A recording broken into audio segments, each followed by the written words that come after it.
Porém agora, ó Senhor, peço-te que traspasses a iniquidade do teu servo, porque tem procedido muito loucamente.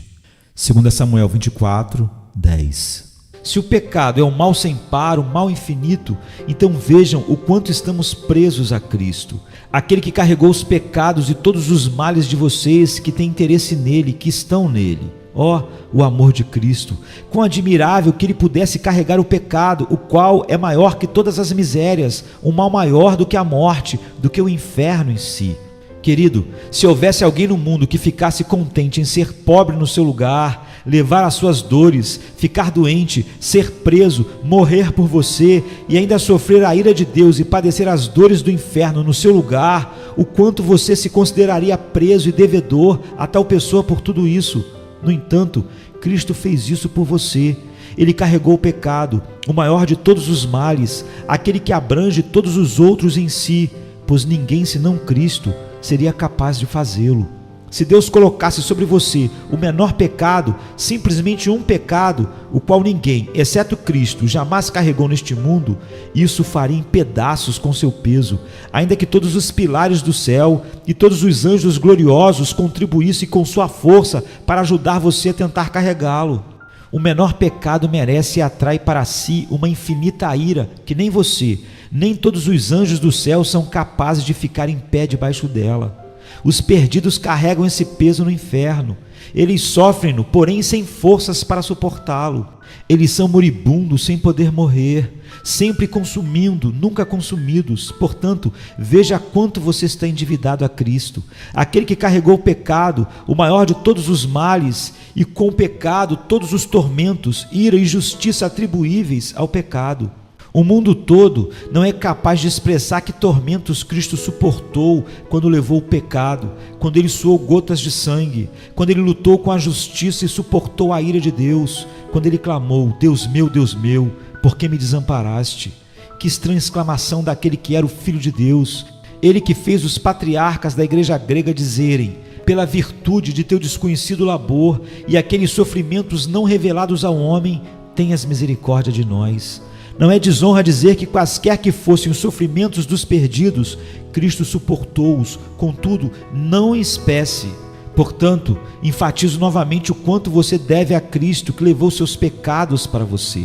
De fato, está mais preso ainda por ter sido um ato voluntário de Cristo. Ninguém poderia forçá-lo ou constrangê-lo a isso. Quanto mais voluntária for a gentileza feita, tanto melhor ela é. A gentileza é muito mais digna quando é feita voluntariamente. Quando uma cortesia é voluntária, costumamos dizer que é uma dupla cortesia. A voluntariedade torna tudo maior, pois quanto maior o mal que está no pecado, maior é o pecado. Isso se aplica ao pecado contra o Espírito Santo. Ele é praticado com volição desesperada e diabólica. Quanto maior o desejo de se prestar um serviço, maior será a aceitação dele. O que quer que você faça para Deus, quanto maior for a vontade de fazê-lo, maior será a apreciação de Deus. Quanto maior for a voluntariedade envolvida naquele ato de Cristo, tanto maior deve ser a nossa vinculação a Ele por isso. Ora, se você considerar isto em toda a sua extensão, não encontrará nisso outra coisa senão amor e pura boa vontade.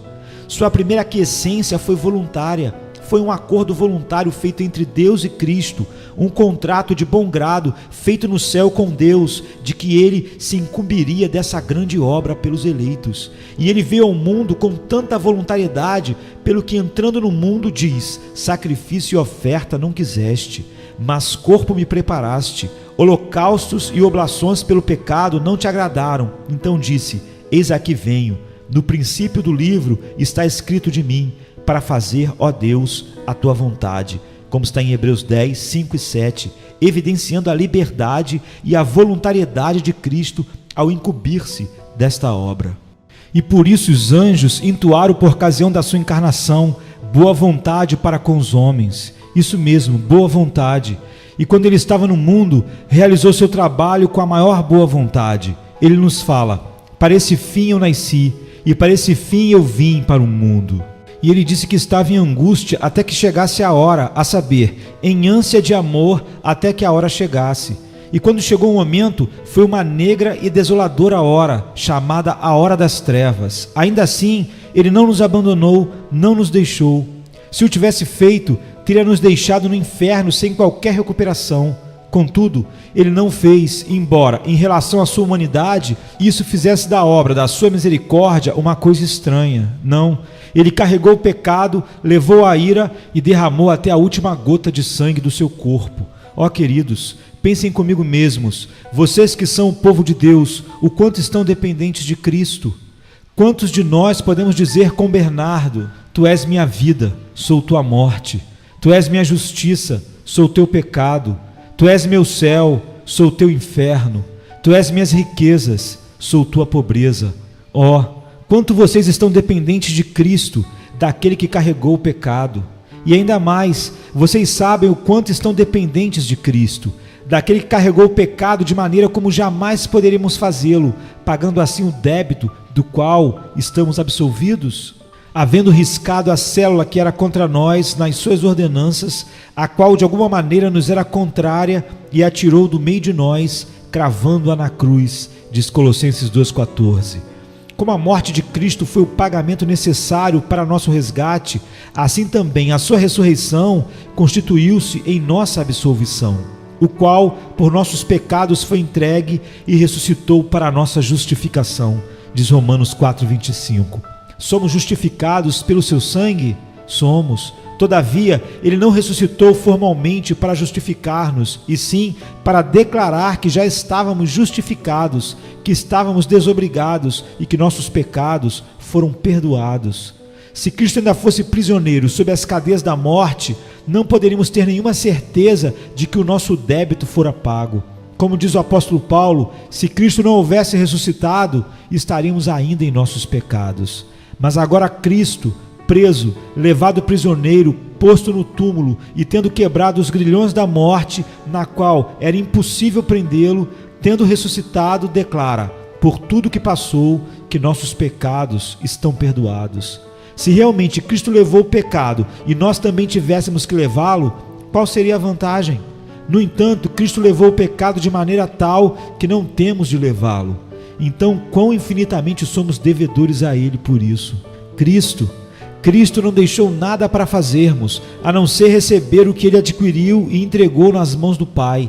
Nada além de pedir uma absolvição, sim, e das mãos dele, que é justo e nunca nos decepcionará, das mãos daquele que certamente concederá o que quer que seja, que seu Filho tenha tão custosamente adquirido pela sua obra expiatória.